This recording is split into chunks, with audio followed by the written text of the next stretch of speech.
Welcome to Damsels in Dialogue, a podcast dedicated to female protagonists in fiction, film, and the stage, co-hosted by India Marie Paul and Katie Zutter. For our inaugural season, we will be focusing on 8 animated heroines from Walt Disney feature films. For our final deep dive episode of the season, we are tackling Disney's biggest animated franchise, Frozen, and have a 2-for-1 special as we learn about the dangers of a frozen heart and the power of sisterhood with 2 amazing heroines, Elsa and Anna.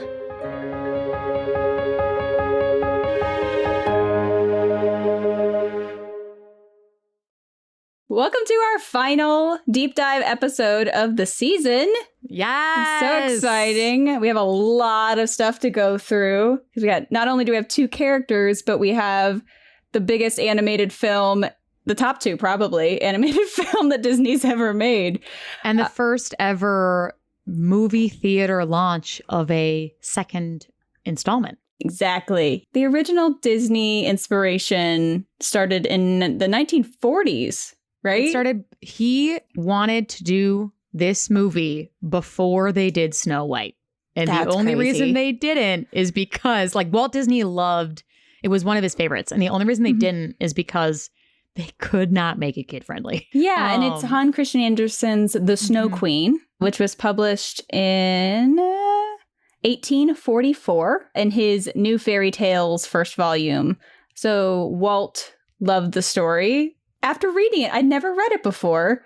It's really interesting. And it's so far away from what Frozen is that we're kind of have to whip through it real fast and then talk about Disney's inspiration. And it makes sense. When you read the original, you see why it took them so long, especially now, especially decades later, now that we've seen the Princess franchise, because that's what this was intended to be a part of. You see all of those stories and you look back and reread or read The Snow Queen and you're like, that doesn't fit, but it is quite the journey. It is, and it's one of his longest stories because it's in 7 different parts, 2 best friends and their kids. And in the first, here we go. I'm going to just whip through what happens in this story real fast because it is long. Scary Saint Nick. Yes, so it starts by doing a background about this mirror that the devil/hobgoblin created, and it distorts the image of whatever it reflects into the most hideous version of itself. So he was taking it to heaven to mock heaven, and then it broke along the way. Yes. And then it shattered into pieces, landing in specks of people's eyes to make them only see the bad, or in their hearts that turned them cold and icy. And that was the worst. The worst is the people who got it in their hearts. Yes. So we do have the frozen heart. There's connections you can make into different ideas. So that's the first story that has nothing to do with the main plot, but that's the history of the glass. Yeah, because it's the inciting incident. It's what starts the journey for round 2 when you meet the kids, or story 2 rather. And that's when you meet a little boy and little girl. They're 2 peasant friends named Kai. It's going to be Kai for today. For sure, Gerda. Absolutely. For sure, Gerda. It's Gerda. Yes. So Kai and Gerda, these 2 little peasants, the grandmother tells them about the Snow Queen being responsible for the winter. Kai looked out the window and the queen appeared one night and she beckons to him, but he doesn't follow in this second story. And then next we see Summer, and Kai is hit by the mirror fragment from the devil going to heaven. And it lands in his eye and heart, so that he has both. Right in his heart. So he starts being more bold, and Gerda sees him start kind of going away from her. And he doesn't have feelings almost. Yeah. And he's almost rewarded, weirdly, which I found really frustrating, which I think was the point. But it was, he starts changing. And there's probably a whole study of this story beyond Frozen that people can get into. And then he was sledding with the kids, and he hooked his sled to a white sleigh that drove by, which happened to be pulled by the Snow Queen, who then took him to the palace, kissed his forehead when they stopped, and then he no longer felt cold, and he starts losing his memories of his family. And on the second kiss of his forehead, he became her pet servant kind of thing. Essentially. And sometimes in some versions, she kisses each eye. Oh, yep. It's interesting. She has a very is it Edmund from The Lion, the Witch, and the Wardrobe, or Edward? Yeah. Very, very that reminiscent. Mm-hmm. But yeah, she did. Yeah, she brings him and keeps him. Yeah, so there is a snow palace. So there is like through the mountains forest thing. Everyone believes Kai to be dead, but Gerda still holds on to hope. She is the Anna character, and she starts the trek and journey and meets some odd people along the way. That kind of So it's fun. It's really fun. I actually really enjoy strange, it. But fun. You have this weird old grandma who like tricks her into staying, uses a magic comb to make her forget, and then she realizes that she was on a journey again, starts off on a journey again, meets a prince and princess after talking to a crow to try and see if they can help and find Kai. And they're really nice to her, and they send her on the way. So we've gone through story 3 and 4. It's where that kind of all happens. It's very episodic. It is. It's definitely an adventure, and more of an adventure than other fairy tales. It is, and it is. Journey. It's a little girl. He did write. I mean, it was 1844. He wrote a little girl going on this journey to find her best friend. Yeah, and it's pretty epic. Like she meets the old woman, she meets the prince and princess, then she meets a little robber girl who everyone dies on the carriage that the prince and prince sent her, but this little robber girl and a group of bandits went like, no, she's going to be my friend, and then kind of enslaves her as her friend. So that's a whole thing. Things get weird. It gets a little weird. And then, so that's episode. That's chapter 5, story 5. And then the little girl lets her go find Kai after she tells little robber girl about that, and she escapes with a reindeer. So we got some Sven action coming in there. And then in 6, the Lap and the Finn woman help her find Kai. So we do have, it reminded me of the Sami, which also helped inspire Frozen. So that's kind of where I think that started. We're getting some connecting points in this. So the reindeer is helping her through that. She meets those 2 more indigenous women that tell them where the Snow Queen is, because they realize where the Snow Queen is. And then the reindeer doesn't tell Gerda that Kai has the glass in his eye, because that will ruin there's some weird plot that between the reindeer and the Finn woman.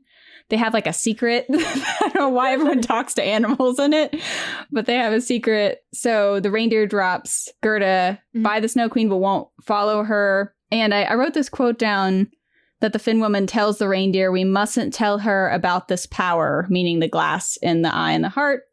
Strength lies in her heart because she is such a sweet, innocent child. If she herself cannot reach the Snow Queen and rid little Kai of those pieces of glass, then there's no help that we can give her. So it's this character who's just completely sweet, innocent. There's some angelic entities that help her find the Snow Queen too. So it's very the Christian. Snow Queen's kind of wishy-washy too, where in some parts she is incredibly feared and seems she's dangerous, but also is part of the world. They're scared of her. Nobody wants to go close to her. Yep. But she's still integral to the world. She still helps the seasons change and all that stuff, because that's like her thing. Then the next chapter, I was really excited. I'm like, Gerda's going to come and they're going to have some kind of fight, or there was going to be... Oh, absolutely not. This is a fairy tale. What are you talking about? She's a child. Something. Like, I was like, we built up this villain. We have this character who's gone on an adventure. I'm like, oh, she's going to come head to head with the Snow Queen. But the last chapter, the Snow Queen has left for some reason, and Kai is left alone. Yeah, it's to do her job. She's got to go... Got to go bring snow to places to help the crops grow in the spring later. Yeah. She just leaves.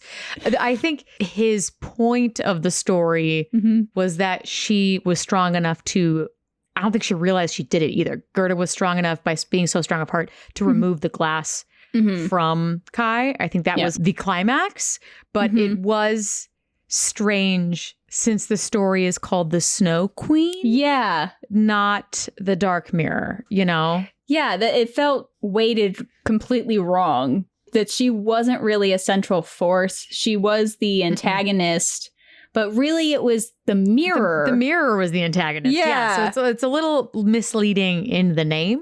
Yeah. And this is interesting. It was really interesting. And her hot tears melted the ice, the glass shards, when she kissed Kai, because he was kind of on the verge of becoming completely frozen. Yeah. And dying, his humanity like dying. And then they travel back together. They meet up with the reindeer again. And they meet up with a couple people again. Yeah, like they kind of do like the trek back and see everyone again. So where's this person? Oh, they're dead. It's fine. Yep. They come back to the village and they're like grown up now. And it alludes to them being like together forever, but it ends with them growing up happy and sitting together underneath the warm summer. So that's the journey of the Snow Queen. Which is really the story of Gerda. Which is very much Frozen-like. Because you're like, Frozen. It's about Elsa. I would argue that Anna's the main character. She's supposed to be. And I have a lot of feelings about that. But we will get there. So we have this beloved fairy tale. Please feel free to read it. It was a nice surprise because it was a lot thicker. Because when we did Rapunzel, it was like 3 pages. So it was nice to have a little bit more in depth. So Walt couldn't figure out how to make it family friendly or work. It just every couple of years, they're like, maybe, that's not going to work. Maybe this time. No, that doesn't make sense. Yep. And I know that they tried to do a version around 2000, 2002. There's different concept art that was done to try and figure out how to do it. And they didn't really find a story with any solid ground. Right. And then Chris Buck, who is one of the directors on this, he was asked to pitch something. One of his ideas in 2008 was a musical version of The Snow Queen. So that's very fitting because there is music in The Snow Queen. Yeah, she sings, I believe. It's a song that they sing when they're kids before he's turned and taken. And when he's turned back, they sing this song again to reunite. Which works very well. I think adding music and making it a musical and making it part of that princess franchise style obviously worked out very well for them. It did work out very well for them. So Chris Buck was asked to pitch in 2008. So this is when it all kind of started. And Chris Buck worked on Tarzan. I believe he was one of the directors of Tarzan. So he was someone that Disney really trusted. And Jennifer Lee, who was the writer and then the eventual co-director, wasn't in right away. She came in partway through when they started to figure out who these characters were going to be. Right. So you want to talk a little bit about Elsa and where she started in this process. Man, did she transform. Right. So something they did is in the very early art and everything, they combined Kai and the Snow Queen is what they did. That was one of their first orders of business was to make those two characters one. And that's kind of where it was taking so long in the early stages of development because they had these two sisters where Anna went through a little bit, but because she is so based in that wonderful, strong young girl character of Gerda, they were like, we got her. And they just had a hard time with this sweet girl having a terrible, terrible human as a sister. Yep. There is early concept art of Elsa shooting Anna with magic just for fun. Great. Like, just for sillies. Yeah. You know? And they were playing with that. There was a very, very long time. They went through a bunch of different looks for her. For a very long time, they had settled on this look where her hair was a black pixie cut that was spiked up in the back. She had that for a very long time as a villain. They slowly played with it being down, but still included those like that spiked, almost iced up gel look. But she was evil. She was evil, and she was evil up until they watched Idina Menzel sing Let It Go in the recording studio. So the director had said that one of her favorite moments of creating Frozen 1 was watching John Ripa sketch Elsa while he watched Idina sing Let It Go. That moment changed the character and made Elsa who she is today. She went from being someone who was that cold, who would hit their sister for fun with their terrifying ice magic, would not be able to go through all of those complex emotions that Idina portrayed going through Let It Go, which it is. It is a very complex song for that character emotionally.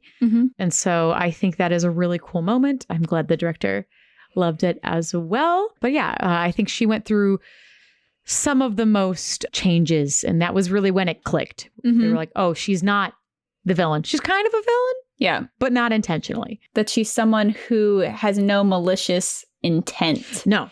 And is struggling in different ways. And I wrote down a quote from Jennifer Lee after realizing that that the whole thing had to change. She just said, oh God, I have to rewrite the whole movie again. Yeah. Because it went through so many changes.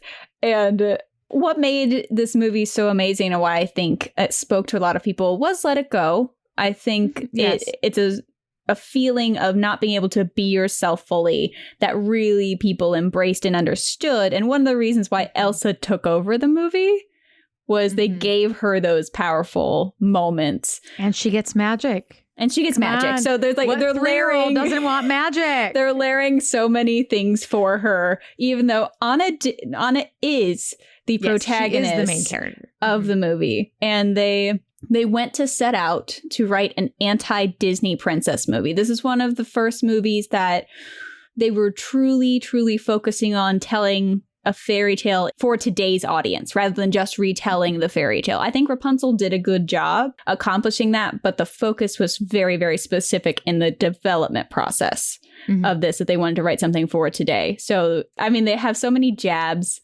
at the old Disney princesses falling in love at first sight. Like, it's really wonderful and fun. I was thinking about Anna's character. She is written as a typical Disney princess in the sense that she falls in love instantly. What they do with her is give her a quirkiness that hasn't been experienced before and a clumsiness.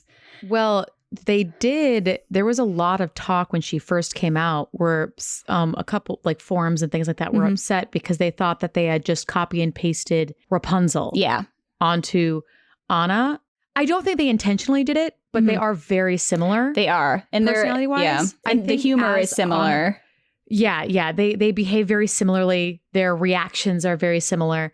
However, I think as Anna's character grows and as Rapunzel's character grows, they grow apart. They do. Definitely at face value when you first meet Anna, you're like, a clumsy Rapunzel. Yes. Which is not a bad thing. We love both of them. Yeah. But there's a lot of things working against this Anna character to be the main person, because she is an amazing character when you start thinking about all she does.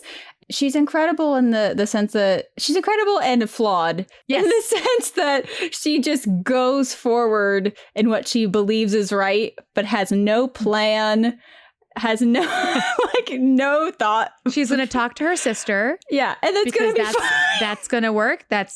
She has such a strong and kind heart. She's like, we're just going to do these things. Yep. She has a lot of great characteristics and is flawed and full. And I think that's what separates her from me from Rapunzel is Rapunzel does think through a lot more of her plan and deal with that, while Anna's so on track that she hasn't thought of the next step yet. And although Rapunzel doesn't have a plan either. Her only plan is to see the lights. The lights. That's true. She doesn't have any other plan, which is the same as Anna, which is I need to save my sister. Yeah, I'm trying to separate them. It's very hard.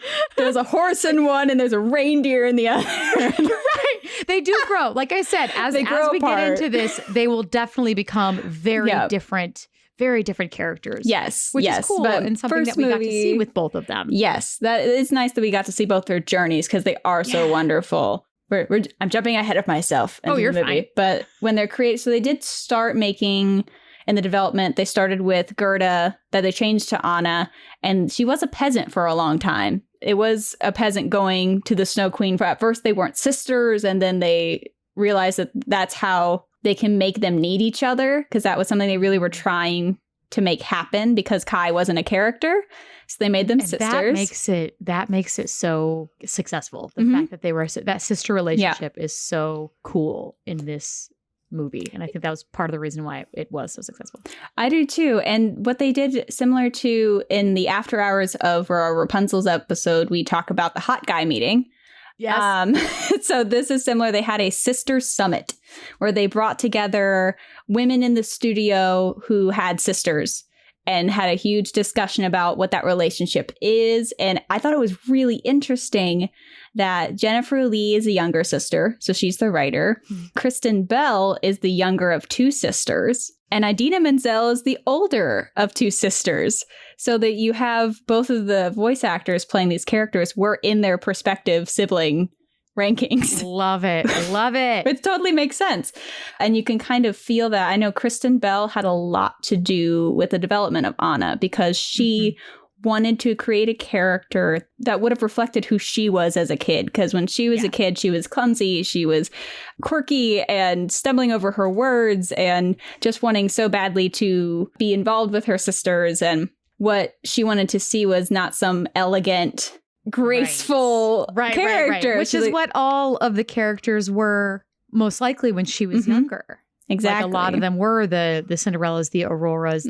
Even Belle has a sense of... Belle and Jasmine both have a very royal... They hold themselves very well and everything. They're very elegant. She wanted someone who would have reflected who she was. And it really is Kristen Bell. Yes. When you see her in interviews, the famous Wait What was Kristen Bell. Like it was an improv that they were doing. They did a lot of improvising in this film especially with Josh Gad.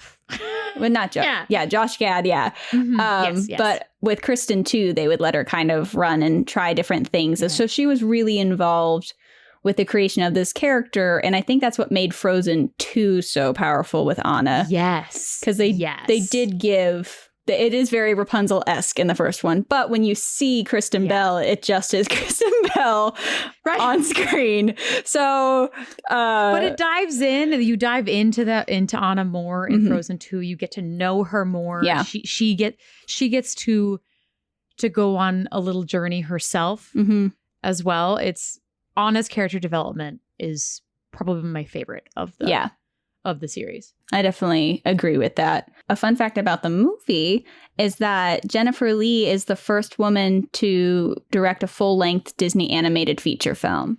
Yeah, she does. Yes, she is. Excuse me. And she's also the first woman to solely write an entire screenplay for Disney animation since Linda Wolverton did Beauty and the Beast. Excellent. Because she also, I think there's a quote from her that she says something like, when there's a woman in the room, other women speak up. Yes. I love that. It's really true. Important. It's so important especially in a story where you have two female lead characters, especially with Elsa. Elsa has a lot of moments that are very internal as opposed to Anna, who everybody knows what Anna's thinking, which is also fantastic. We love that for her. Yeah. But I don't know. It's really nice to have the women.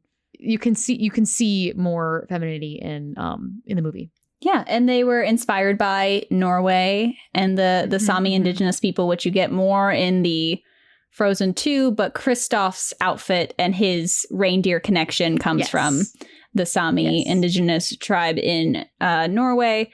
A lot of the clothing was inspired by a beautiful Norwegian tradition of rosemalling, which is this extensive stylized flower ornamentation, scroll work. Hard for them because they do. It is so beautiful and they put it everywhere. Yes. That they actually had a hard time, especially with the palace, because they had to make the palace walls accurate with all of this floral and geometric look that is all brightly colored, but not make it take away from you wanting to look at Anna. Yeah. The art design is gorgeous in both movies. But they had... there's a number, I don't think I wrote it down, but the amount of hand draw time it would have taken to draw all of the embroidered dresses would never have flown. So they were able to do so much more with the costuming and the environment that they never could do before because it was CG. They didn't have to hand draw every swirl on those dresses. Right. Can you imagine? Because it's the craziest is when Frozen 2, I'm sitting in the theaters and I'm watching Frozen 2 by myself in an entire theater full of children. Mm-hmm. And I'm looking up at the screen, and it's the first moment where Elsa like steps out and she's in her blue coat, Mm-hmm. and you can see the individual stitches of the embroidery. And I went, are you kidding? Yep. Yeah. And Can you when I imagine read them drawing that? Like, No. hand? Oh my gosh. it wouldn't have worked. And for that, the technology changed so much in the 6 years between films. Yeah. I think it was. To create that look, they would make each piece of fabric in their program and then digitally sew them together to get the correct weight and flow so that you would see the stitches rather than just a flat piece that they manipulated.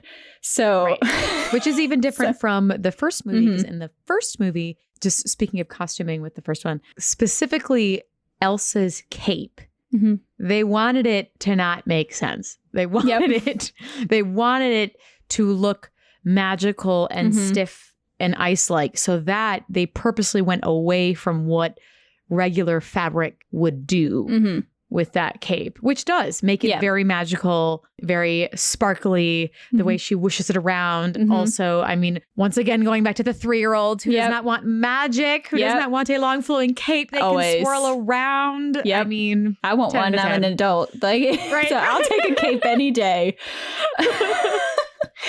Oh, yeah. Though the costumes were gorgeous, I did appreciate that the characters are older. Anna's 18 in the first movie, and Elsa's 21.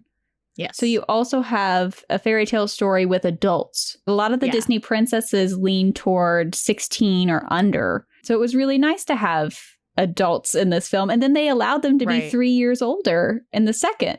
So you really have a coming of age story in a more real sense now. Because back in the day, like 14 felt, in Snow White's time period of Germany, that was like when you became an adult. But it was nice to see that match today's reality and to actually deal with that, which makes it less of a kids movie in an interesting way, as more of it's like a tween. Olaf is what makes it the kids movie. That's true, especially Frozen 2.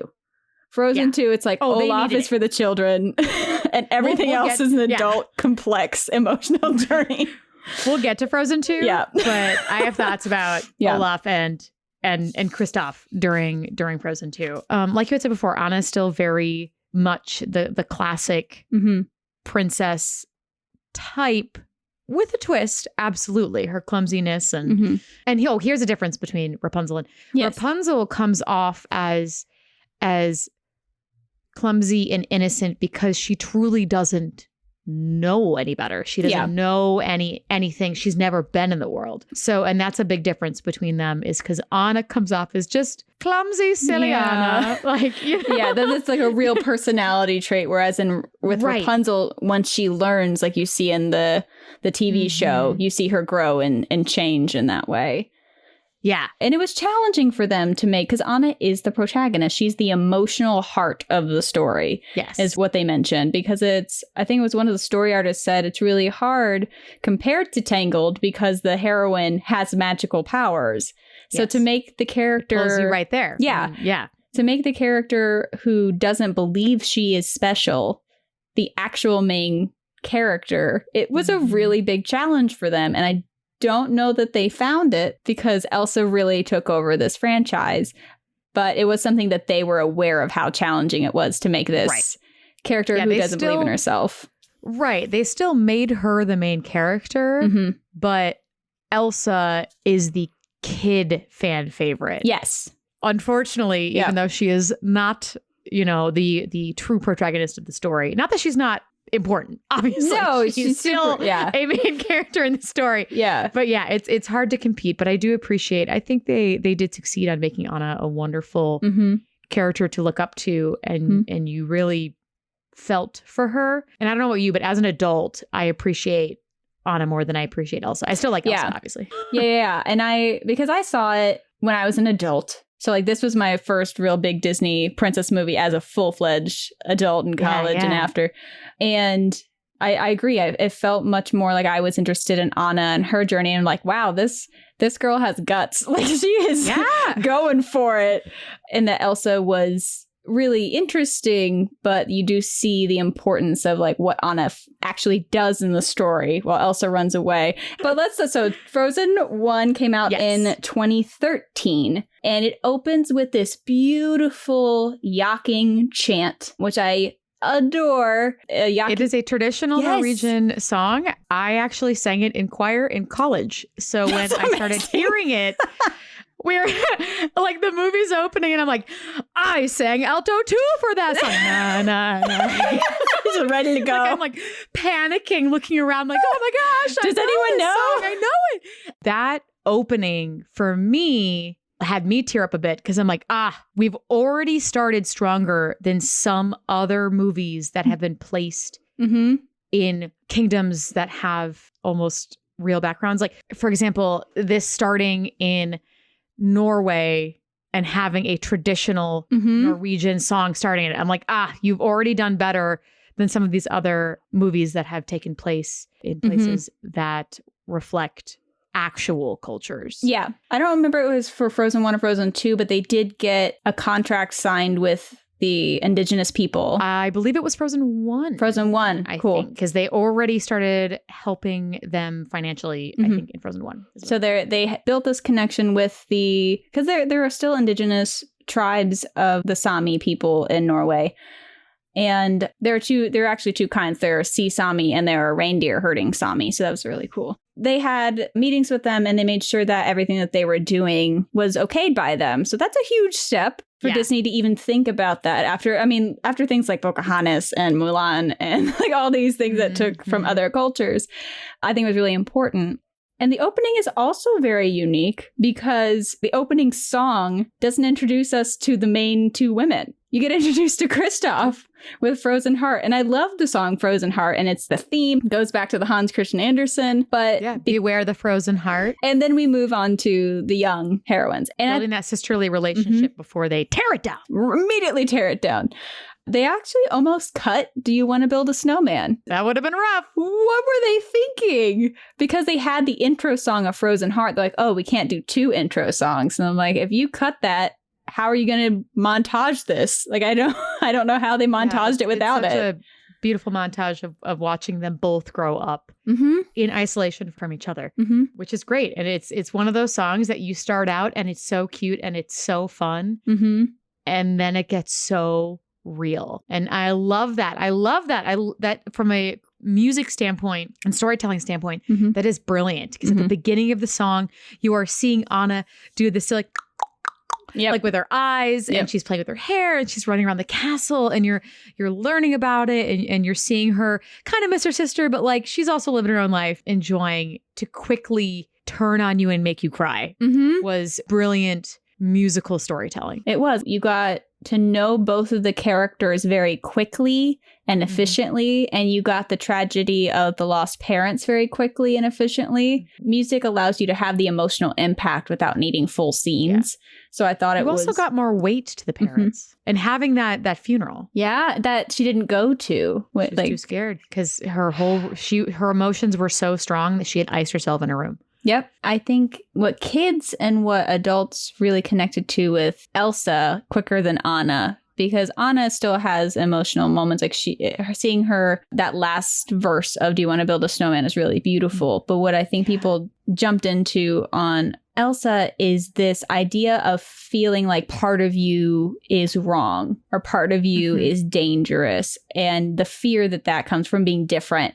And I think that's such a powerful thing to put in a movie. There are other movies that talk about the idea of being different and being afraid of fitting in and all that. This one kind of takes it to another level of making it actually like your fear actually dangerous to others, which I think is a really powerful step, and what made people cling on to her and what made Let It Go just feel so beautiful. You love that for her because it's so freeing. Anna goes through the same, not quite the same, but very similar traumas and such that Elsa goes through.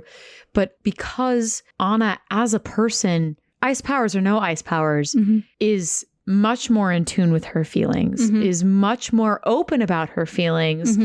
So you see and you hear everything she's going through because she's telling you, which is something that I think I would love to be better at that. Like I do admire her for that. She is so good about her feelings and desperately trying to include others and not being too pushy. Like she knows the boundaries, but still doing her best to let Elsa know that she's there for her and everything. It's very stark difference to poor Elsa, who is so scared to feel. They really did a good job of making them complete opposites, but that both of them, because of their childhood connection, completely love each other. There's never a question that they love each other. It's always external situations or external fear that keeps them apart. Because Elsa really has done nothing to earn the amount of loyalty that Anna gives her, other than when they were kids. Like it's like the idea of this sister, because she is blindly loyal. Yep. She is 100%. Like she meets Hans and she's like, that one, blindly loyal to him. Yep. But yeah, it's kind of this idea of, we used to have so much fun and everything, which she describes in Do You Want to Build a Snowman? And she glorifies that a little bit as she gets older. Like they'll just jump right back into it. Yep. Whenever she opens that door for me, we're going to just be besties. We're just going to be besties. And then you have Elsa on the other side, who is so incredibly logical. Yeah. She loves her sister. And when they go to the trolls and it's this huge misunderstanding of, okay, the parents immediately go, all right, we need to protect this child. They say people will be very angry and scared of her powers. Great. Then we're going to protect her by telling no one. Like, great. You know, they mean well, but completely bad call. Misunderstood what Poppy was trying to say. Yep. So Elsa's whole life is, if I don't see her, like very logically, I will sit in my room. And if I don't see her, and I don't come near her, then she will not be hurt. I won't hurt her. I can't hurt her if I'm not in the room with her. Yep. Out of love, of course. Yes. And they both, their love languages are the opposite. Very different. What I do love about Anna, I mean, for the first time in forever, is her Big I Want song. It's very cute. We get the quirky anti-Disney princess, as she's stuffing her face with things, or she's flinging helmets across accidentally and breaking things. You see her... The bust, like she just runs she has no kind of elegance to her whatsoever as she's prancing around the town, jumping on things and running into Hans and the awkward. I'm not awkward. You're gorgeous. You're gorgeous. That line delivery is the most real I've ever felt. We've all been in that situation where you uncomfortably worry about something, and I'm like, that was it. Yep, that was it. So relatable. Yep, and that was definitely like the wait what is a Kristen Bell-ism that she added into the movie, and it's such an iconic moment. That whole interaction. And they do a good job of making Hans feel like the naive prince. They do a very good job. I will say that as the adult I was sitting in that theater, when he pulls away and says, "If only someone loved you," I got instantly pissed. And I was shocked because in my brain, I'm usually pretty good at figuring out how things figure out. But that one, I'm like, oh, she's going to kiss him and it's not going to work. And that's when we'll figure out Kristoff was the one or something like that. Or true love or whatever. Yeah. So I was really shocked. So they did a good job of building him into her equal in that sense. It was really interesting to me that they made an anti-Disney princess movie by giving you the stereotype. And then it's the other people who acknowledge that it's not right. It's Kristoff, it's Elsa, but the main heroine, her story does start very stereotypically in the princess direction. She also, which I think is really interesting, is Hans, the first person she is in love with, if you will, is much more like her. Yeah. They both have red hair. They're both the younger child. He is much more outgoing and personable. He's very good at putting on a face. He is an avid rider of horses, much like herself. He bravely takes charge of things, much like her. And she instead falls for someone who looks and is much more like her sister. It's very Kristoff true. is blonde, is socially a little awkward. A little.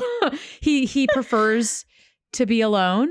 Not that we don't love him and he's the secret Hufflepuff that we didn't know we needed, but you know, I thought that was very interesting, that little turn. Yeah, and I do believe that that Anna would jump into the marriage right away, because she does yell at Elsa, I can't live like this anymore. She's been alone her whole life. They sent guards away, so she doesn't even hardly have anyone to play with growing up. She doesn't interact with anyone all the time. They've shut everyone out of the castle. So you get the image that she's not going into market very much at all either. So people don't really know her. No, they're not allowed. Nobody's seen them. Exactly. Nobody's seen the princesses is what they talk about. So of course you're going to grab onto the first person who shows you love and compassion, and you believe that she would be that naive, and then you get to see her realize how wrong that is.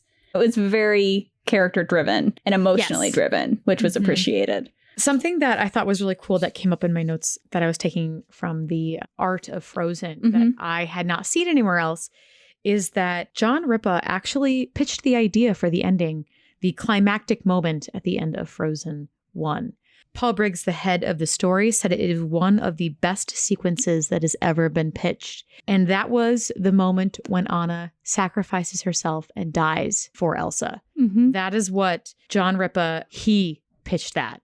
And everyone in the room applauded him. He got a standing ovation. And I would agree. I think that is an incredibly, incredibly powerful moment for anything, to have these sisters who have gone so apart and to see them come together in such a dramatic fashion. Because the instant Elsa thinks Anna's dead because Hans has lied to her, and side note, I'm sorry to say it, but I think Elsa's most beautiful magic is when she's devastated. When the snowflakes fell in slow motion and everything, I mean, sound was gone. It was just this isolated, just tragic moment of her thinking that she's lost her sister, that she spent her whole life protecting from herself, and she couldn't do it.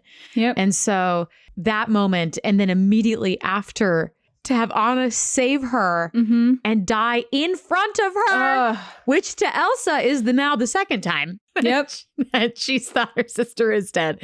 Like that was so incredibly powerful. And I see why he got the standing ovation. Yeah. And I wasn't ready for that ending. I thought Kristoff and her are going to meet, or like there's going to be some other, I couldn't figure out exactly where they were going with it. And then I was shocked. As soon as she went frozen, I'm like, oh, that's the act of true love. It's gonna, whatever. Right. But for that moment, I was in shock. It was beautiful. It was stunning. It was powerful and emotional, and good on him. Like that's, that was a stunning emotional moment in that story. And it was not my favorite Disney movie. It isn't. No. But I understand why it became such a huge deal for little kids to watch. It's hard for me because I was an adult watching it to really understand what it meant for a kid to watch that movie in their age bracket. Yeah. And if you really think, like, for them, you have two women who are wonderful characters and grow and have flaws and are funny in their own ways. One has magic. One throws flaming sleeping bags at wolves.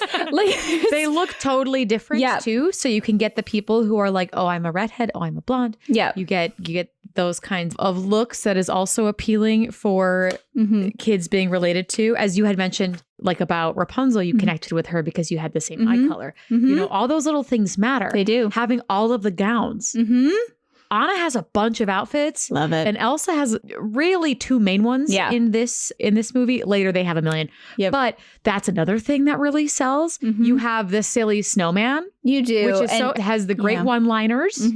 Olaf is so beloved. That's why he got like all the short films. He just gets all the short films because kids love him and they love how naive and weird he is. Because he's allowed to, like, he's completely weird, but just like such a lovable character. You have a really supportive male character, even though they kind of butt heads at the beginning.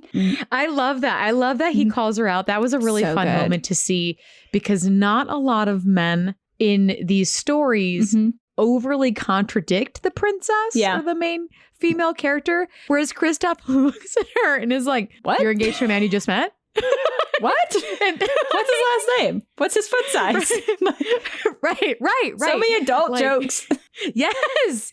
I thought that was very fun. Yeah. And something else I want to talk about in Frozen, which I really enjoyed, is the reprise of the first time in forever. I think that's a little underrated musically. It's not shown a lot because it is really sad and it's pretty dark, but it is one of the only duets they get in the entire franchise. Ugh, I know. It's still great, but it's very dark, and you hear and feel in their voices. You have Anna, who is just, it's fine, come back home, I know you can do it. And Elsa says, I'm such a fool, I can't be free.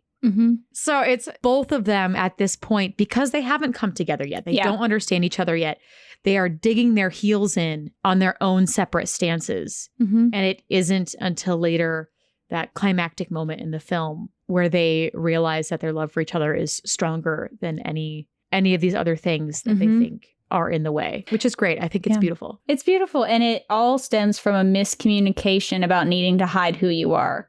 If Elsa had just told her about, like, if anyone had just not hidden it from Anna, then I feel like Anna would have helped her with her fear. It should have been a thing that everybody knew. And I can understand if she's little and they have it just the castle knows, and she slowly grows and they help figure it out. And then, eventually present it to the rest of the rest of Arendelle and everything. But no, they just, which is an understandable fear for the parents. Oh, yeah. They might think she's a witch. They might. Right. Because, her fears are realized when that baby cries. Yeah. Oh, when yeah. she first shows her power. This is the first time ever they are meeting the populace and the community. She reaches out. There's something wrong. A mother and a baby come out and they say, are you okay, princess? The instant she shows magic, that same woman who showed her kindness and that baby cry and turn from her. They're scared. And that's Elsa's fears are realized in that moment. And if she would just look at Anna, because Anna's the only one who's not looking afraid at all. To Anna, as soon as it happened, it clicked. This is why. And then goes charging after her, leaves a stranger in charge of the kingdom. Right. Of course. Because she is a loyal queen, and that is her new prince. Her new man. He's going to be my man. You just take care of the entire kingdom while I go chase my sister. I mean, it wasn't a terrible choice because he is a prince and has that kind of knowledge and clearly did okay. Yeah, but there was no. Is there an advisor? Is there advisor? No one? Nobody. Not looking back at Anna is that same. Going into that Elsa character of looking at Anna is what the emotions is what caused this. The emotions pulled by Anna going against her wishes and everything is what caused her to do it. So she runs to her default, which is if I'm near no one, I won't hurt anyone. Get away. Just get away. Leads to let it go, because then she can let it go. There's no one around here.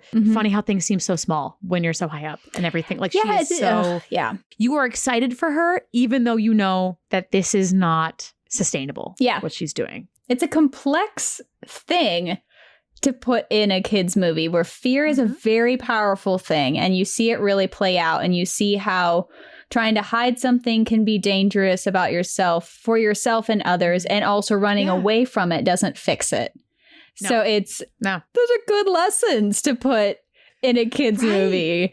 Right. And allowing yourself to be helped by that's so important. By someone who's trying to. Because man, Anna tries. She does everything she can. Years, this poor girl. Yes. Before we move on, about the sister ship is something that I wanted to mention very briefly, is that even though Elsa has been separated from Anna for over a decade, they have been separated. One of the first things she builds when she is free to do whatever the heck she wants, when she's singing Let It Go, is Olaf. I know. And Olaf is a thing purely made to bring joy to Anna. So you do, in that moment, you see how much love she has for Anna. Now, before we jump to the shorts. Yes. I took some notes on things and didn't tell you. Oh, great. They will be brief. Perfect. I have a little small collection of Frozen stories that are outside of the Frozen 1, Frozen 2 narrative. Okay. So I just wanted to quickly talk about that for their characters. One of the stories is called Olaf's Perfect Day. The premise is it's really, really hot, and Olaf wants to have a day with his two best friends, Elsa and Anna. So Elsa and Anna have a day. They have a picnic on a beach, and it's very cute. It's amazing. So something with their characters, he runs over to meet Anna first, and Anna is still in bed. Her hair is a mess. Love and she's it. like, it's super hot and sticky out, but yeah, Olaf, I guess we can go. Yep. And she gets up and gets ready. Meanwhile, they go find Elsa, who's already at work meeting a foreign dignitary.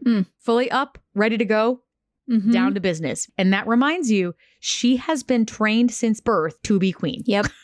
And that's all she's done. All she's done is sit in her room and learn and read and become this princess. I do appreciate Anna's lack of being able to get up in the morning. That was super relatable. Yes. So relatable. I appreciated every second of that. And that was very much like what you were talking about, where she's like the anti-princess in some moments, because so many of them, you have Sleeping Beauty and Snow White. Man, just gorgeous, sleep. Stunning. Yeah. that's not feasible. And then lastly, I know it's a children's book, but I highly recommend anyone who has a sibling to find this book and read it. It is called A Sister More Like Me. Oh. And it is told in the perspective where there is a pink color and a dark purple color. And the pink color is Anna's voice, and the dark purple color is Elsa's voice. And the whole story is talking about how they wish they had sisters more like themselves. And the very end of the story is them realizing they could never have sisters more like themselves, and they would rather have each other. And it is a very beautiful story. Yeah. It's all written in rhyme. I highly recommend.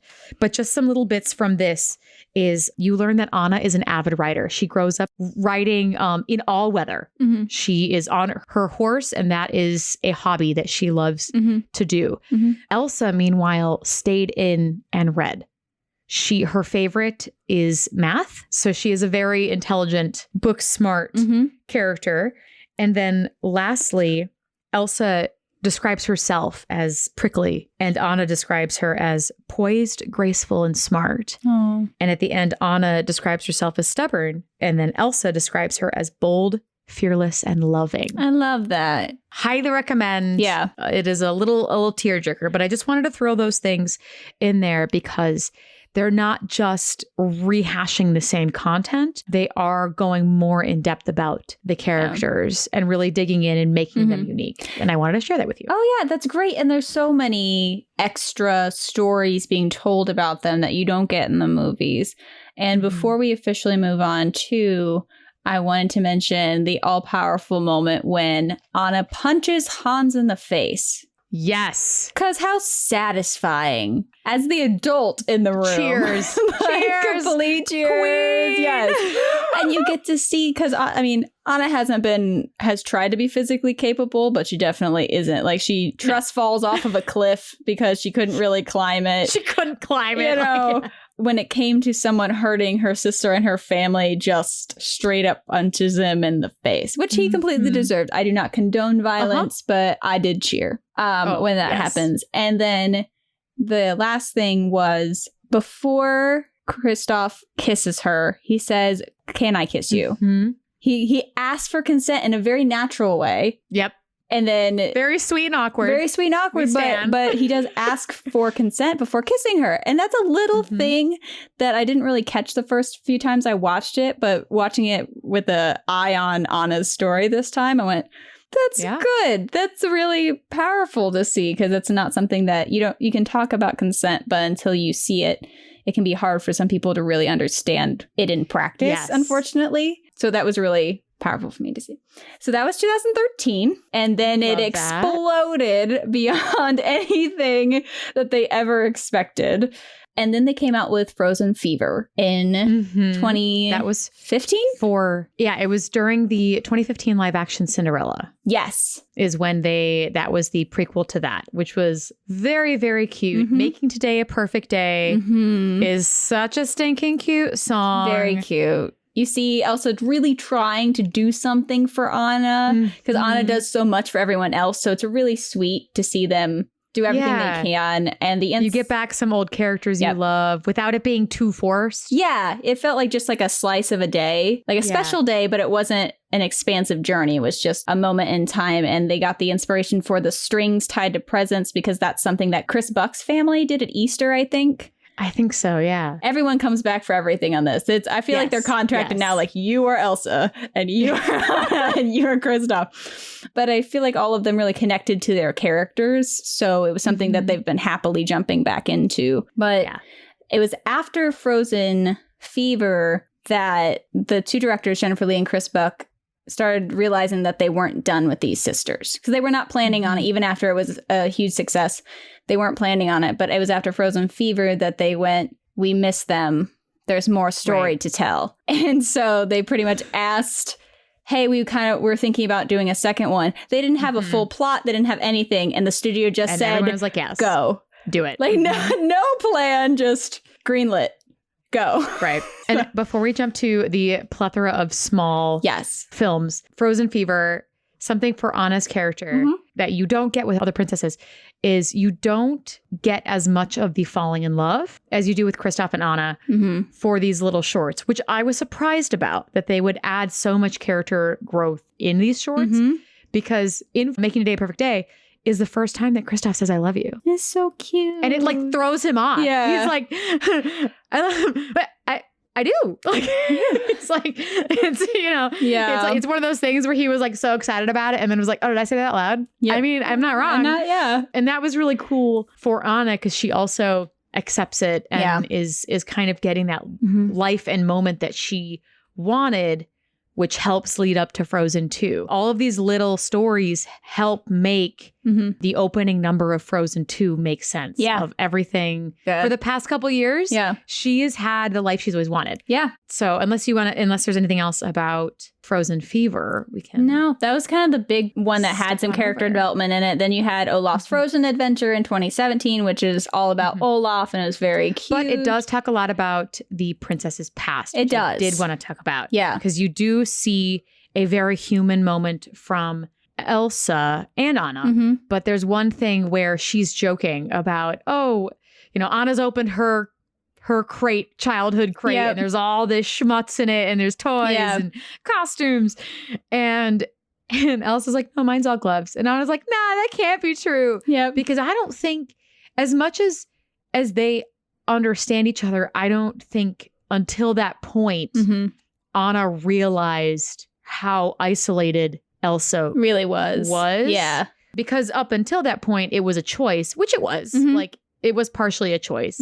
But seeing the rows and rows of gloves, and she has nothing. The only thing she has from her childhood is that little penguin, which she probably had before she went into isolation. Yeah. So she has nothing from her childhood during that isolation except for the stuff that Anna made for her. And that's what kept her going. Those are the only trinkets and anything of value she had growing up, which once again was another little development of the characters and them realizing Olaf's purpose. And of course, there's a bunch of Olaf stuff in there that we don't need to talk about. Yeah. But yeah, I did enjoy that for the sisters to have that little scene. And you did have Elsa very upset that she thinks it's her fault again. Yeah, like that's birthday's been ruined. Christmas is ruined. It's always also it's a lot of both of them try to take blame where they don't need to a lot. And something that was nice about the Frozen Adventure, because there's a longer one, is that they actually address the realities of being separated from the people for that long. Yeah, that the people aren't connected to the cast. Like they don't want to have a celebration because they have other traditions, that they don't have traditions because they were so apart. So I did enjoy that they addressed the reality of being separated, not just from themselves, but from the people. So that was really cool. That is the only positive duet that the sisters have is in that. And it is the best duet and one of the best songs, I think, in the franchise. because when we're together, I will forever feel at home. Yeah. Like it's just about them loving each other and loving this family that they've created, that it now very much includes Sven and Kristoff and Olaf. And that is a very beautiful, fun song that they finally get, that they never get again. They never get another duet. A sweet duet ever again. And I was so mad after seeing Frozen 2. And I'm like, nothing. We get no sister power duet, nothing. And so it continues to be this great, beautiful franchise. You have a couple of these shorts. And then we get to the now highest grossing animated film of all time, Frozen 2. And there's that beautiful documentary called Into the Unknown on Disney Plus now that kind of walks through it. Because they were not planning on making a sequel, they decided to answer the question everyone gave them, which was, where do Elsa's powers come from? And that's where it started. That's where the spark started. Jennifer Lee wrote journals as the characters. I love that she did that. Yeah. I think that is so creative and so clever. And it really puts you in the mindset. I think that's so cool. Yeah, and it helped her figure out where they were, because this is 3 years later, story-wise. Hey. They are young adults, which I think is a really fascinating thing to also make into a kid's film, is to have these early 20-year-olds. And they made them look it. Yes, they did. They physically look older, especially Anna and Kristoff. Yes. They are both drawn actively older. Elsa's drawn older too, but she's also magic, so that's a little bit. Yeah, but I appreciate that. Like, they do look more mature. I think their characters matured. Something that was big theme-wise is the first movie was about being different. And the second movie is about facing change. That's why you start with Some Things Never Change, because then everything does. Though the irony of that song is heavy. And it happens in fall, which is the season of change. Yeah. Like one of the big seasons, fall and spring are those two big changing moments. And so to start it off with Olaf talking about his sad jack-o'-lantern. Yes. Like that, because it's changing and then it dives into the song, and it's very beautiful. And I love how that song ends with all of them coming in together, Anna very relatably taking off her shoes, and they all harmonize together. Oh, it's so pretty. Kristoff included. Yep. Because at this point, it's been years.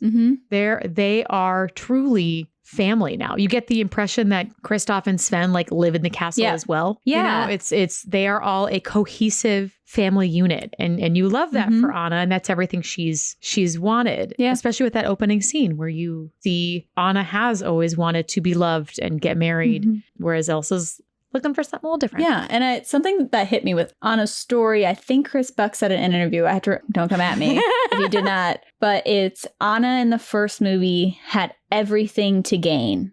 And in the second movie, she has everything to lose. So that's her journey is so incredibly different, even though they kind of feel similar, where they go out and she's pushing forward to help. But what's at stake for her is completely different. Yeah, of course. In the beginning of the movie. Everything she's ever wanted. Yeah, she has her family. She has her people. She has her man. She has her man. And the fact that they date for 3 years and aren't engaged is pretty impressive for a Disney movie. Yeah. So I appreciate that. I think I really enjoyed the idea of him trying to figure out, his plot was him trying to figure out how to propose. Because that's such a romantic plot to give the only real, male hero in the story.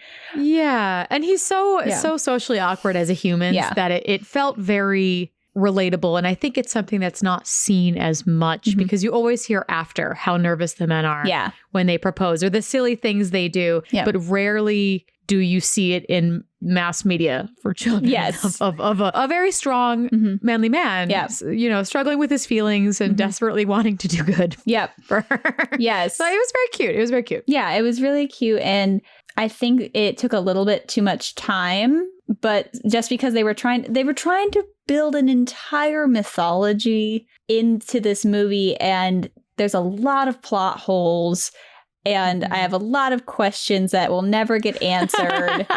But I will say, as much as some of the story felt like they were rushed, or that they didn't quite know how to fit all of their ideas into one movie. Yeah. I did think it was absolutely stunning visually. So I will watch it for the visuals forever. Yes. Visually. Oh my God. I just hit my microphone. I was so excited. I like flailed my arms. Yes. Visually, it is absolutely stunning. My breath was taken away. Like I said before, when you saw the embroidery on the costumes, I'm like, I can't even believe this. Any wide shot of the area, breathtaking. The entire Dark Sea scene, the water movement from Moana, Flash, the software, they took it and ran with it. It looks like real water, and it's stunning. It looks like they just drew Elsa on real water. It's absolutely breathtaking. And you can see some of that in the Into the Unknown documentary. You can see kind of how they do it. So it was really fascinating to get behind the scenes. A lot of what they talked about in that documentary was the story and not figuring out. We've laughed about this so much in our other talks, but I just can't believe it. I can't believe that they had the voice. The voice was kind of something from the beginning, like this calling. They wanted to answer where her powers came from, and they wanted to answer where were the parents going. Those were kind of the two questions they kept being asked. And though I appreciate that they were trying to appeal to fans, I don't know that basing stories around questions that people want to know about your character is necessarily the most helpful, because I feel like it kind of tore them down a weird path where then they started to make those answers really convoluted, and they started creating a mythology that is fascinating. I really enjoyed it, but I think they fit a TV series into a movie, because if they had actually, like how Tangled was a fully arced thing, I feel like if they had actually made this into something like that, we could have fully understood and enjoyed the journey. But they squished it all into one. They wanted the movie. You know. They wanted and it was very powerful to have this movie be, it was the first animated sequel that was done in theaters. Like, I mean, they really pulled it out of the stops. Was it a little confusing? Yes. Yeah. Definitely watch the documentary on the making of Frozen 2. If you want to see all of the nitty gritty, I know we're just going to briefly discuss that. But yeah, there was a lot that I was confused about, and a lot that the music told the story. It did. The music did a lot of heavy lifting in it, which is great, but also can leave a lot of plot holes because they are trying to do an emotional response and a story like in the same thing. So I think there was a lot of plot holes in it. It was visually stunning. They didn't answer the question. What started this whole rant was they didn't answer the question, who was calling to Elsa? They didn't answer it until like 5 months before the release date. Gosh. And it's like, was it even 5 months or was it less? It might have been less. I'm going to give them 5 months. It was absurdly short. It's like, I could not believe that's the number one. If you're writing a story and your inciting incident is the voice is calling to her, if you don't answer who that is, the rest of the story's not going to lead up to it. No. And like, so it just, and they decided on the mom, which to me was obvious, but it took a couple watchings of this movie to really understand what happened, because the fifth spirit thing doesn't make sense. But why didn't they? I have a lot of feelings. Like we could spend an entire episode about me trying to rework this movie, because I do like a lot of the spirit stuff was taken from Norse mythology and Norwegian traditional folklore. And the fire salamander is from Norwegian folklore. They connected salamanders with fire. When they would light their campfires, salamanders would come crawling out because they would go under when they snuffed it to be warm. So that's kind of a cool thing. The knock as the water horse is a Norse mythology legend. Wind is really important to the Sami people and the wind spirits. So that was another important characteristic. So they did their research. It was a really cool, like the Enchanted Forest was really fun. We spent a lot of time with young Elsa and Anna that I think cut a lot of the time that could have been fixing plot holes. Right. But the kids love that. Like, I don't know. Yeah, the kids like it, but it's a cute little moment that kind of shows what they'll do later and things that they've loved even as kids. And for Elsa, I thought it was very interesting learning about her growing in this second movie, because now she's much more comfortable with her powers and everything. Clearly, it's in part of the castle. You see the castle is infused with ice all over it. And you see a little bit of her feeling a little bit like an outsider still, and not even necessarily an outsider. I think that's the wrong word. She feels like this is not where she belongs. Yeah. And that little beginning moment of her looking outside, kind of listening for this voice, and then she unintentionally ices herself to the railing. Yep. Because she is very good at her job, like we had mentioned earlier.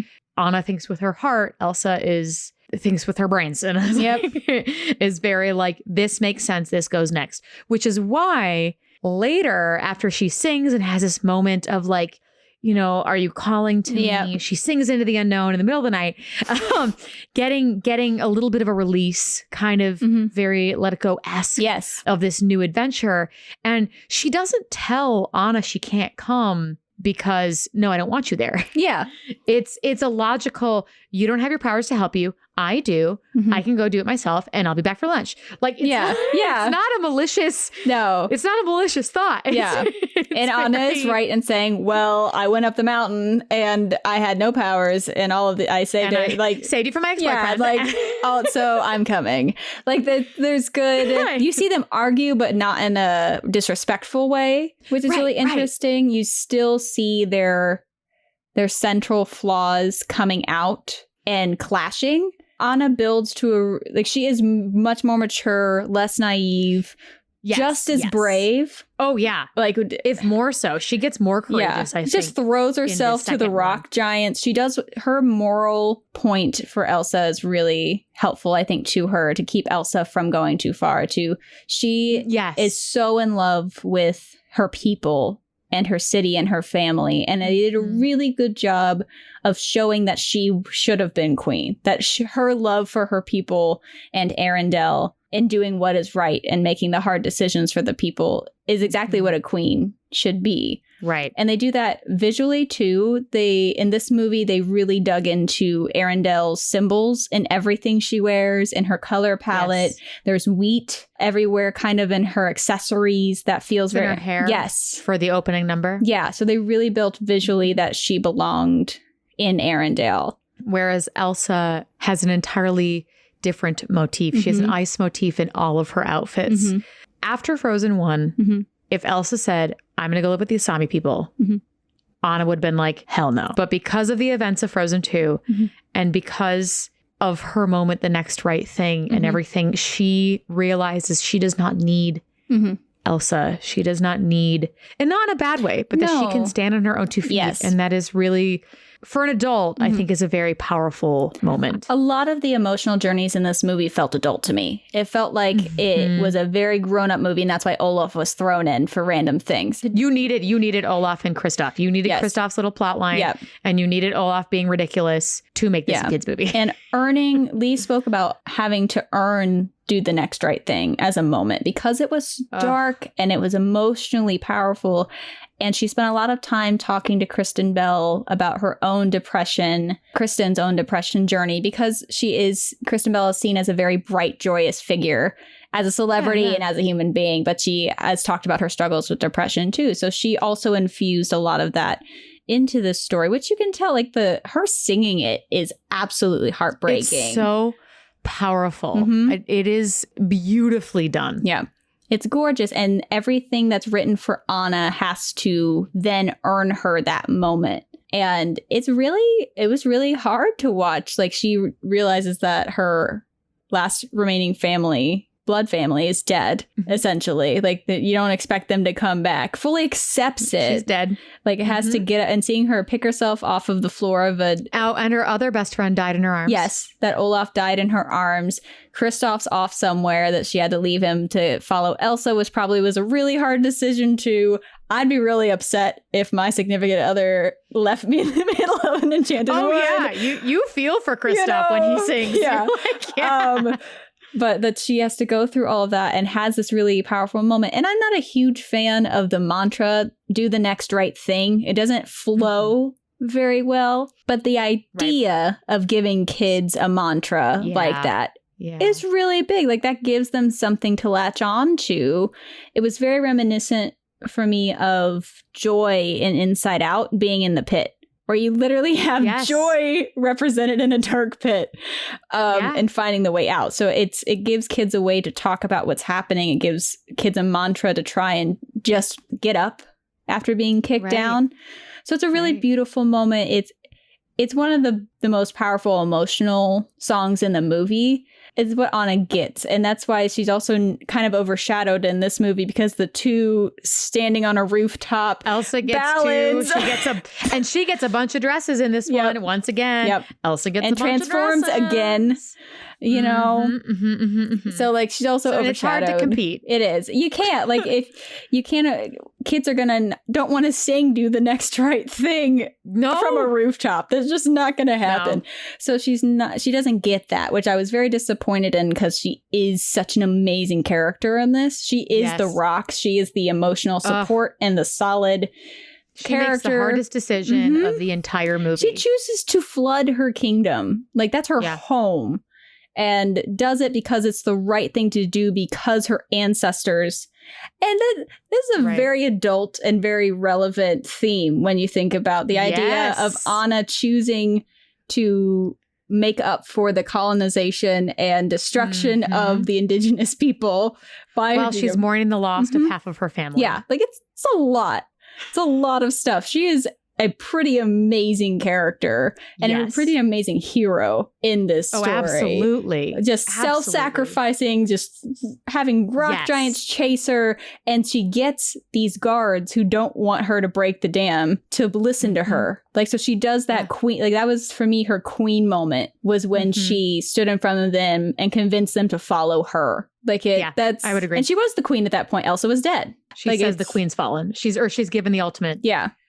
Something along the line. She doesn't say dead, because I think she's hurting still, obviously. Yeah. So she takes it, like she, in her grief, does what she thinks is right, knowing it's going to hurt. And there was a version of the story. I have the Frozen 2 art book, and there's a version of the story where the flood does get Arendelle, and that they rebuild with the Sami people, and the architecture they drew was like a mixture of the two cultures, which was really cool. I think that would have helped the end of it, as opposed to Elsa coming in and saving the day again. But they needed to sell dolls. They needed to sell dolls, so they made Elsa come back. Yeah, and I was okay with her coming back as a beautiful bow. I don't think it was necessary. What I really didn't think was necessary was her saving Arendelle, because then she is the one. She gets all the credit. She gets the glory for saving Arendelle, and it was Anna. Anna did it again. I know. Anna saved everyone's lives. She saved Arendelle. She does it again. Yeah. And guess who gets credit? Elsa on her water knock. Yep. But it was stunning flood. Yes. Visually, you still cried. Yep. But to quick catch up, Elsa with Anna. Elsa, a lot of her choices are very logical. And by the end of the movie, she learns a little more about, yes, she knows the heart and she knows that love can help control her magic. She got that in round one. But she's still very analytical and everything. So, for example, she gets into the forest, she walks through, she essentially speaks with Gale, gets Gale on their side, controls the fire spirit, gets the fire spirit on their side. That's also a really sweet moment. Oh, yeah. That you see of Elsa, where she picks up Bruni. And she's like, oh, you can hear him too? Yep. Oh, they're right behind me, aren't they? It's so cute. And you get this very wholesome moment that everyone's had with a dog at a party at a place they don't know. Yeah. With this little creature. And you get to see Elsa being human in that moment, which is really nice to see, as opposed to, because a lot of this journey is very logical. A lot of it is after she meets Bruni and they see, they see the Earth Giants. She's like, all right, well, I've conquered this one. I've conquered this one. Now it's the Earth Giants time. And it isn't until Anna's like, those guys are huge. Yeah, let's not do that. And she's like, checks out, but we still need to go north. We can't wait. Yeah. And continues on. And also this moment that's really powerful for Olaf and Anna is another queen moment that I enjoyed, is when they find the ruins of the parent shipwreck. They run in there, and Anna is the one who remembers that there is a secret compartment in every Arendelle ship. And that's where they find the information. She's the one who remembers that little tidbit because she loves Arendelle. She may not be the most book smart. She may not have been trained to be queen, but she loves, like you said, you were totally right. She loves this community and this family and Arendelle, now that she's finally been able to get to know them through the shorts and through the beginning of this movie. And of course, Side note, I'm sure I was not the only one to think this when Elsa's like, wait, water has memories, and went down to put her hands on the ship. And I'm like, girl, don't do that. Like, not going to end well. Nothing good. You're not going to want to see that. I mean, at least it was them like holding a nice. I thought of just terrible things. I'm like, oh no, we're going to see them like in their death throes. But luckily they were not. It was just them holding. It was very beautiful and very sad. But that makes it a very logical choice of this is another one of those things where when she scoops up those two characters and throws them on a boat and pushes them away, it is not to push them away because she can't stand to be with them. It's not, she sees what happened to the other half of her family. And logically, the best choice is instead of her running away from them, because clearly that's not going to work. She's already tried that a couple times. Anna's not going to let her. She's going to make it so that Anna can't follow because she'd gone far enough and continued on. That moment did not feel like she does not love Anna. No, it felt like she was done out of love. That she doesn't understand that she can take help. Yes. Granted, I will say I don't know how they would have gotten to Atahala with Olaf and Anna. But I do agree. I think she does learn to accept help towards the end, especially once she gets to Atahala and it's this beautiful moment. We won't talk about the water horse scene because nothing really happens in there, but it is visually a stunning scene. It's terrifying and beautiful, action-packed. Please check it out. But in Atahala also, you get some more human moments of her. Show yourself is a big number. Oh, it's beautiful. She now sees where she belongs. She understands why she felt like she didn't fit in with Arendelle, because that is not where she's meant to be. She's meant to explore and love her powers. You see her go through her whole history. You see the very human moment of her cringing at Let It Go and her breaking hums. I love it. Yes. And then there's the curiosity that killed the cat moment. And this is what makes Anna a better ruler than Elsa. Elsa is very book smart. Obviously, she's been trying to do this. I've said this like 1,000 times. But Anna would have just stood on the edge if she hadn't slipped in, of course. And been like, oh no, this happened. And then would have run out and done something. Elsa goes, you know what? I need to see this. Logically, I need to see this. Maybe I could fix it from here. I'm going to jump down and do this, which is then that's the flaws coming out, you know, like it's, And I don't know if this is an Easter egg or not, but Elsa freezes not identically, but very similarly to how Anna freezes. They freeze in the same manner of one arm down, one arm up to help save the other one. And then, of course, that's kind of the end of Elsa's journey because she has now discovered who she is. She knows she's the fifth spirit. She knows where she belongs and is confident in the choice that Anna is the best thing for Arendelle. But I think Anna still has more. She gets more because Elsa's frozen for the rest of the movie.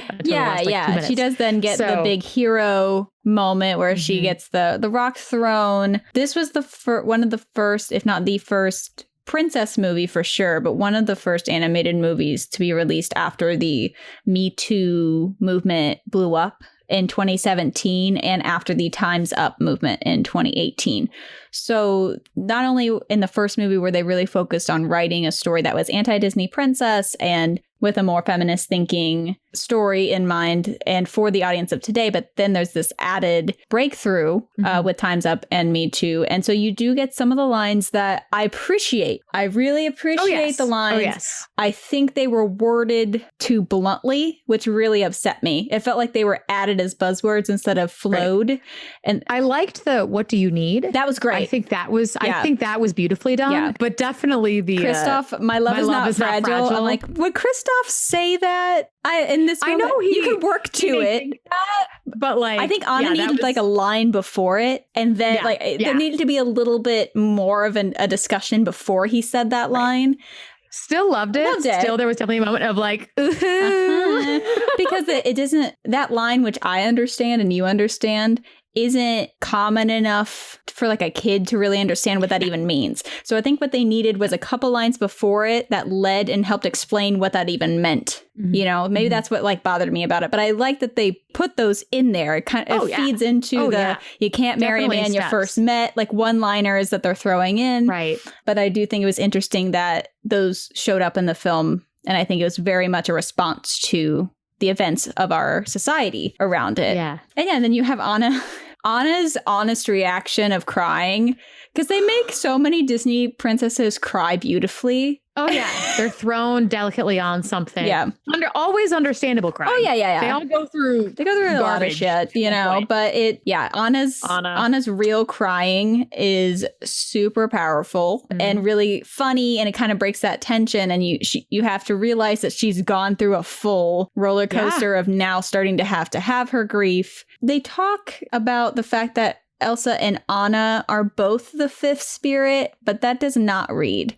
I read it as the bridge. I never read it as them both being the fifth spirit. I think I saw an interview where they explained it like that, and I'm like, I get what you're saying, that you need each other, but both of you do not equal a bridge to the spirit world, or Anna would have heard the voice. They tried and it didn't quite work. It's a pretty picture. They did do the full circle of the kids from the beginning and them getting what they want in the end, though, which I thought was really great for their characters. You had Elsa wanting something different, Elsa loving this idea of the forest and learning about herself and enjoying her magic. And you see that coming full circle, where at the end of it, she gets to be that and gets to kind of let go of the fear, because she feels she has a duty. She feels she has a duty to Arendelle. She's been trained her whole life to do that. And that's the only reason why she hasn't said anything up until this point. So it's beautiful seeing her kind of this journey to get what she wants. And then at the end, this a little unexpected twist in a great way for Anna to become queen, which is not set up at all in the earlier movie or even earlier in the film. But the more important thing to Anna is she wants a family and she wants to get married. And I think that is a very relatable and real thing to desire. And so for her to have Kristoff propose. So with the little crying and the hand wave. Right. At Disney, they give her an engagement ring. Oh, that's sweet. I really enjoy that they both, even though they both experienced a lot of trauma, again, but it came full circle to get what they want. So they did do that right. At least the characters, for the most part, seem to stay pretty true. And have their own journees, even if the plot was a little confusing. But they did represent two very different women who still love each other completely unconditionally. You had, I really appreciated at the beginning of the movie them falling asleep together as sisters. Yeah, that was so real. It was so real. And so I thought that was really sweet that even as adults that you have that sister moment. The charade scene was fabulous. Oh, that was so cute. So cute. And you see the dynamic of the group. You see that this is a family. This is a unit. They've been together for a while, and you love that for them. I love the idea of found family. Yeah. It's a common theme in a lot of Disney movies that I always find that I am attracted to. Like where you find those people that you connect to. And they did, when she was queen, they gave her the same hairstyle that the mother wore and that Elsa wore at the coronation. That is their traditional Arendelle queen hairstyle, if you will. They all had capes of similar style. They were not all the same color, but they do have that same swooping, long, not very wide style. So you get all those throwbacks, but all of their dresses are very different. You get all the purples in Elsa's because purple is more royalty. She has that royal, sophisticated, polite, put together attitude about her, where Anna is green. She's sunlight. Everything that is fresh and new and and spring. And so I love that she has this ongoing green, which is in contrast to her. She matures a lot, which shows in her costuming as well. They give her this dark black outfit and they actually take away the pink. It is her growing up because she loses that cloak in the cavern. Yeah, she does. So that is her step away from her past self. And it is very true because she doesn't leave. She leaves those caves a different person. She grows. And that is visually very cool. Yeah. I thought it was beautifully executed. I have problems with the story, but I don't have issue with there being two vastly different grown women who want very different things and who love each other and are both courageous in their own way, who are flawed. And so it's a really beautiful story and beautiful characters and I completely understand why people are in love with them.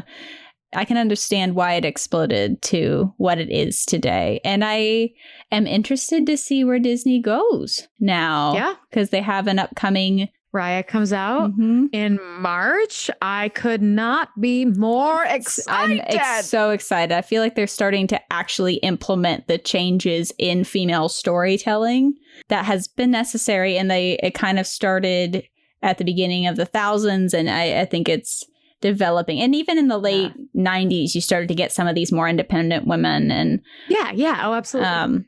I'm very excited to see where they go from here. A fun fact that I have that I just had forgotten to mention in the first Frozen inspiration is that a lot of the color blocking and how the color palette was made was inspired by Sleeping Beauty, because she is blocked with the black corset, and that's how Anna is blocked with the black corset, and the very bright, vibrant colors and the greens and the purples and it all kind of was part of that color. So cool. Yeah, because Sleeping Beauty is one of, I know it was a flop originally, but stunning though. It from a visual standpoint of drawing that is stunning. Yeah. So, that's so cool. Yeah, so they were very inspired by the work of Sleeping Beauty and the color palettes and how they block color in it and all of that. So that's my fun fact for this long episode. I know, but wait, we're going to end with my favorite fun fact. Can I tell everybody? Yes. So the Snow Queen is by Hans Christian Andersen, who inspired Hans Christoph Anna Sven. You're welcome, world. Hans Christoph Anna Sven. It's so funny. Oh, that's such a good one. The nerdiest thing I know. It's so good. Thank you all for listening to this long episode, but we got two in and 2 movies in. So I'm proud we were this short. So many things. This is also our final deep dive of this season, and next week we move into our Maiden Madness tournament. Yes. And there's gonna be more info coming out about that. We're gonna have brackets on our website, so get all your brackets ready. We're gonna try a point system. It's gonna be lots of fun. More info to come on that, but thank you all for listening to this Frozen episode.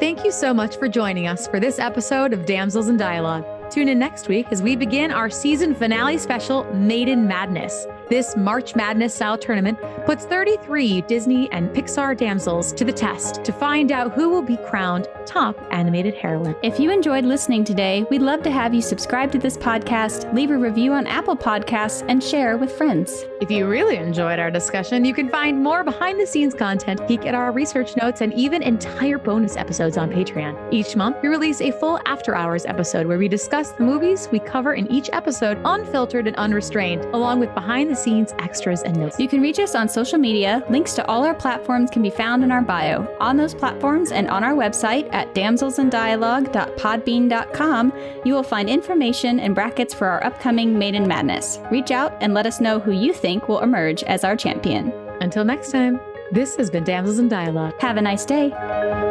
This podcast is sponsored by Royal Princess Parties, LLC, and is produced by Hello Out There Audio, part of Hello Out There Productions.